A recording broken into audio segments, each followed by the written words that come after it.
Olá, hermanos, hermanas, amigos e amigas de graça e paz. Alguns definiriam esse tempo em que vivimos com a palavra dolor. Dolor. Bueno, não sempre ha sido assim. Hemos visto também alegria em meio desse processo que vivimos a nível global. Pero não posso deixar de estar de acordo com algumas pessoas que dizem que han visto dolor.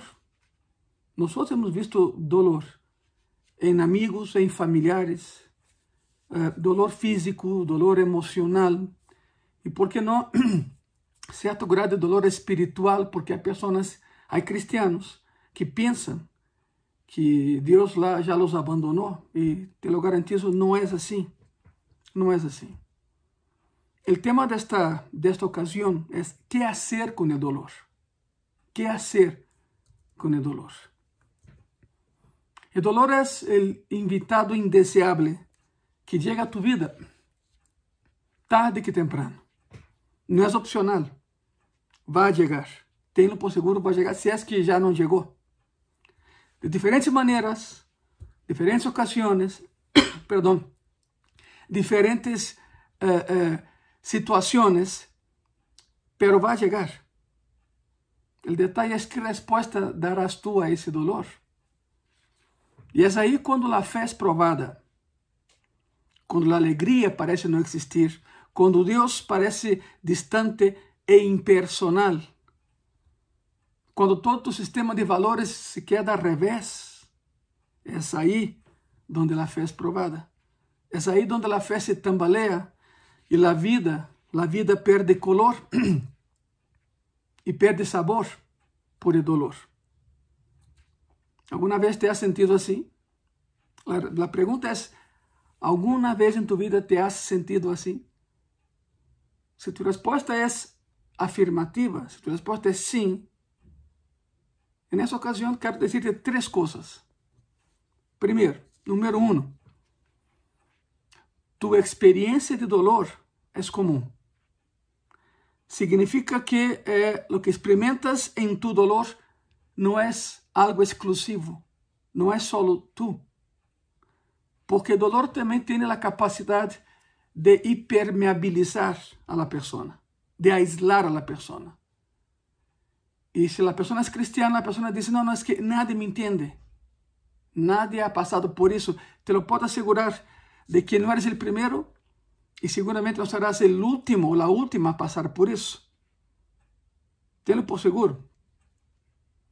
Todos conocen, o la mayoría conoce los libros y las películas de Crónicas de Narnia. Bueno, el libro fue escrito por Clive Stapleton Lewis, un gran predicador, un gran hombre de la palabra, que escreveu Crónicas de Narnia como una manera de enseñar Biblia a sus nietos. Esa es la historia. Porque sus hijos de Lewis llegaban a su casa, más bien sus nietos llegaban a la casa de Lewis, y Lewis era profesor de literatura inglesa en Oxford, y entonces llegaban sus nietos con historias que los papás habían contado, y consta que ninguno de los hijos de Lewis fue cristiano. Es una locura, pero así es. Pero todos sus nietos fueron pastores. ¿Ve la diferencia? Porque los nietos llegaban a la casa de C.S. Lewis y Lewis preguntaba a sus nietos qué les contaron sus papás. Entonces cada nieto contaba una historia de que los papás le habían contado, de brujas, de duendes, de gnomos.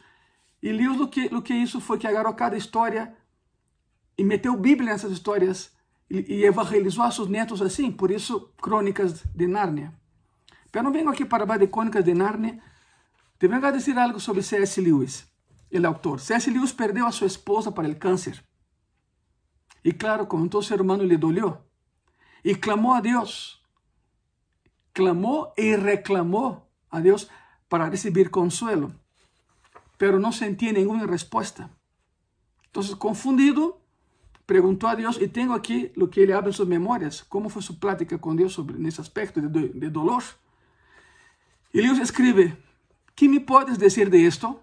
O sea, él hablando con Dios, ¿no? ¿Qué me puedes decir de esto? ¿por qué eres un presente comandante en nuestros tiempos de prosperidad y una ayuda muy ausente en los tiempos de dificultad? Nada más con esa frase. Ese fue el desespero de un hombre que servía a Dios. ¿Encontró consuelo? Sí. ¿Encontró respuesta? Sí. Pero pasó por ese proceso de dolor. Esa fue la perspectiva de Lewis con base en su dolor. La percepción de que Dios ya no estaba. La percepción de que Dios ya no lo cuidaba. Sin embargo, sí lo cuidaba.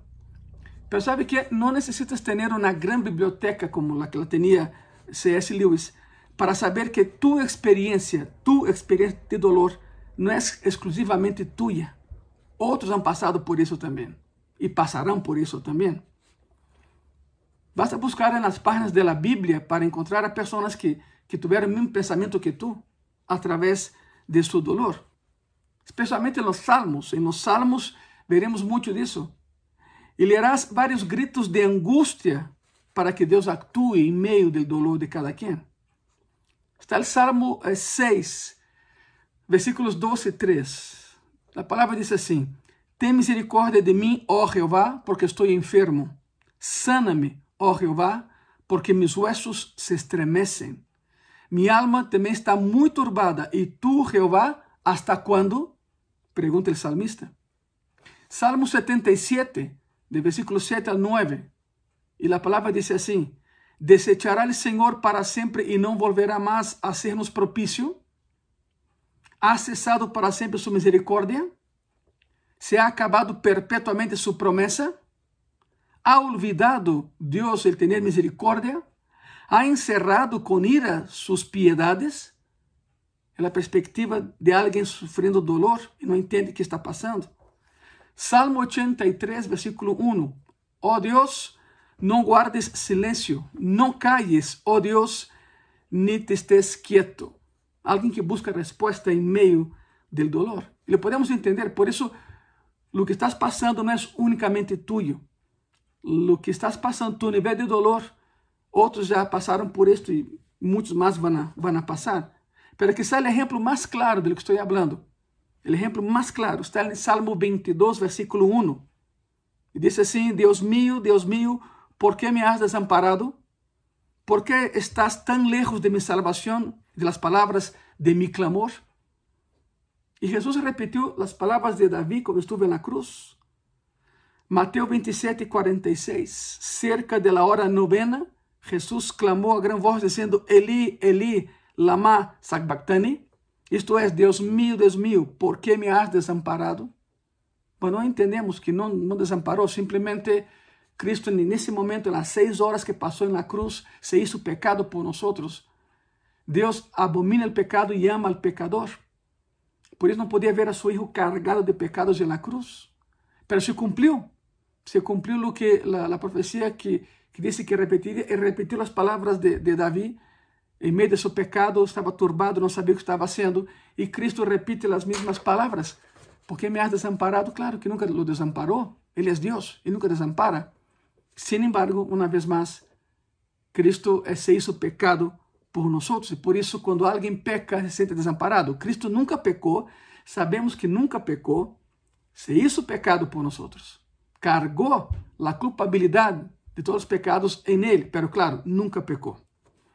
El punto 1 de lo que estamos hablando en esa noche es esto. O sea, ¿has pasado por dolor alguna vez en tu vida? ¿Estás pasando por dolor en ese momento de tu vida?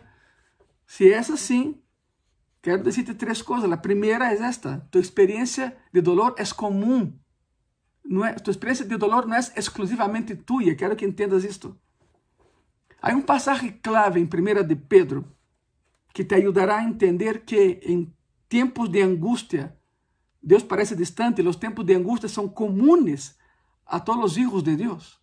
Ser cristiano no te hace exento de la angustia. Entre los ricos detalles de la gloriosa gracia de Dios, hay una afirmación que aquellos que regocijan en su salvación también experimentarán angustia en algunas ocasiones. Y es lo que dice 1 de Pedro, capítulo 1, de versículo 3 al 5. Te lo voy a leer. Bendito el Dios y Padre de nuestro Señor Jesucristo, que según su grande misericordia nos hizo renacer para una esperanza viva por la resurrección de Jesucristo de los muertos. Versículo 4.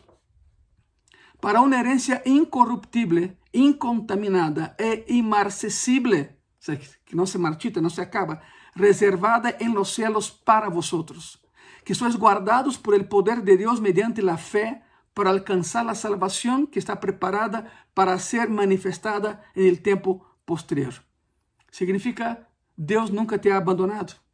Ele nunca te vai abandonar, aunque a vezes te sientas assim por el dolor que estás sentindo.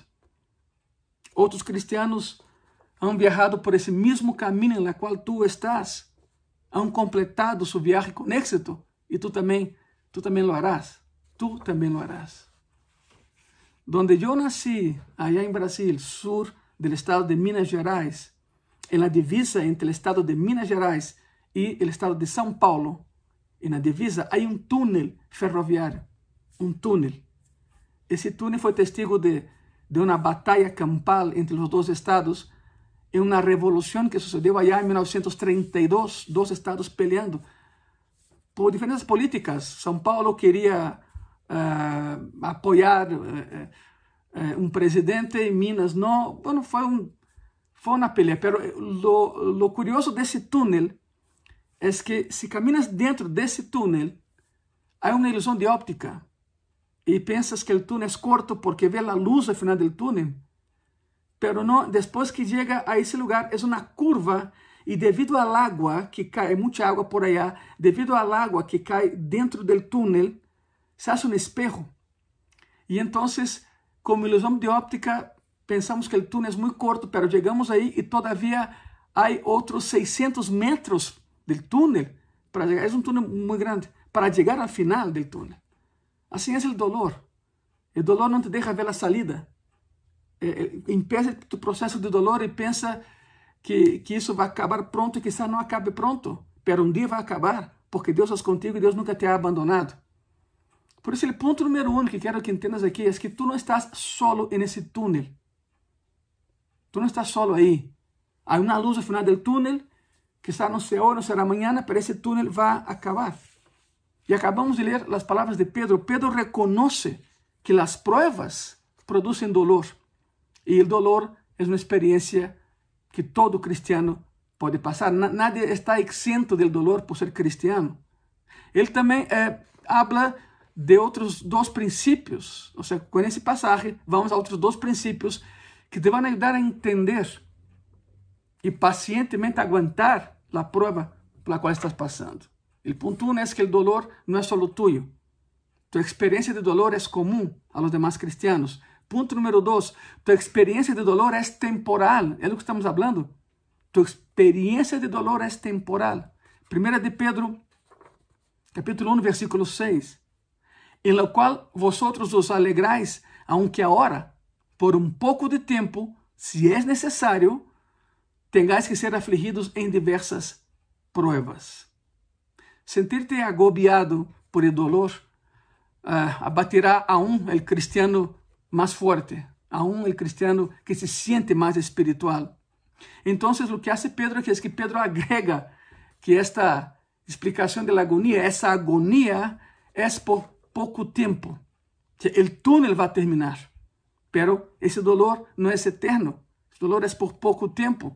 Tu aflicción, hermano, hermana, amigo y amiga, tu aflicción en medio de lo que están viviendo hoy en día en todo el mundo es temporal. Eso no va a durar mucho más. Dios no te dejará así por siempre. Hay algo que aprender en ese proceso. Eso terminará. Probablemente no tan pronto como quisiéramos, como el túnel que acabo de mencionar, que parece que termina ahí, todavía hay un largo tramo para terminar. Terminará. Probablemente no tan pronto como quisiéramos, pero sí va a terminar, sí vendrá su fin. Y entonces, por más que te parezca lógico, te vas a beneficiar de los resultados de la prueba, del dolor, y renovarás el gozo del abrazo de tu Padre Celestial. Dice Pedro, aún por un poco de tiempo, aún por un poco de tiempo. Eso es temporal. Entonces viene la tercera enseñanza del proceso de dolor. Estamos hablando de qué hacer con el dolor. Y ya vimos que la lección número 1 es que tu dolor no es exclusivamente tuyo. O sea, no te sientas el único participante del dolor, porque hay personas que así se sienten y no es cierto. Hay muchísimos otros contigo ahí. Instrucción número 2 o lección número 2, tu experiencia de dolor es temporal. Y lección número 3, tu experiencia de dolor tiene un propósito. Aunque no me lo crea en ese momento, pero algo tenemos que aprender todos de todo eso. Porque hay enseñanza en todo lo que Dios permite que suceda. Pedro anticipa la próxima pregunta. O sea, Pedro, en lo que acabamos de leer, anticipa tu pregunta y mi pregunta. ¿Por qué un cristiano tiene que pasar por situaciones que traen tanto dolor? Esa es la pregunta. ¿Cómo es posible? ¿Por qué un cristiano tiene que pasar por ese proceso de dolor?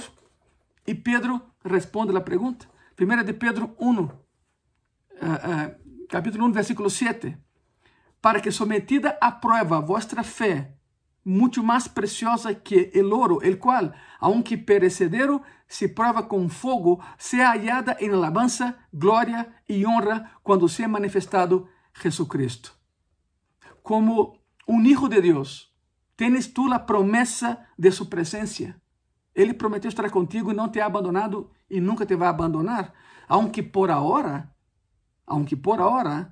quizás te sientas solo y sin ayuda porque estás pasando por un proceso de dolor. Y es normal que te sientas así. No es falta de fe.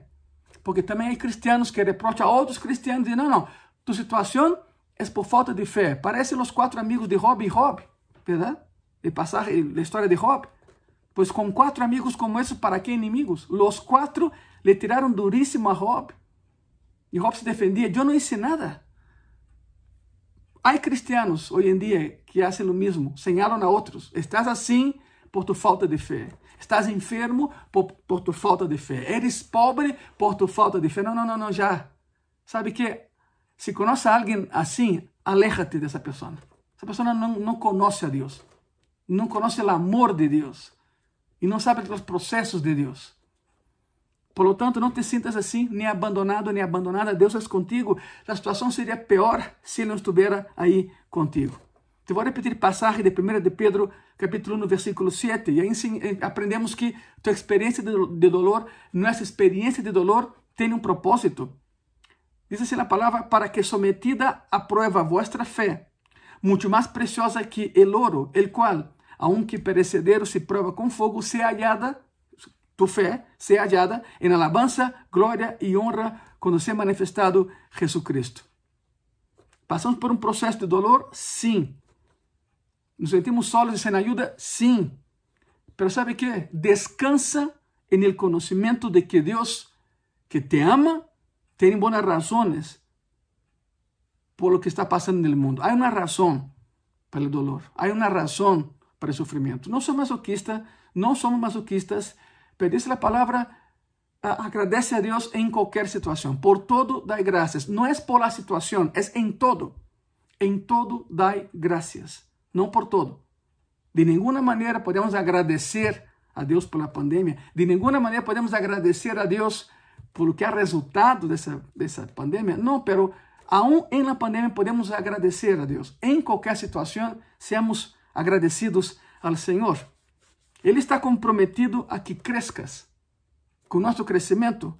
Aún si tienes que parar tu alegría por un corto espacio de tiempo para que puedas crecer. Porque ¿sabe algo?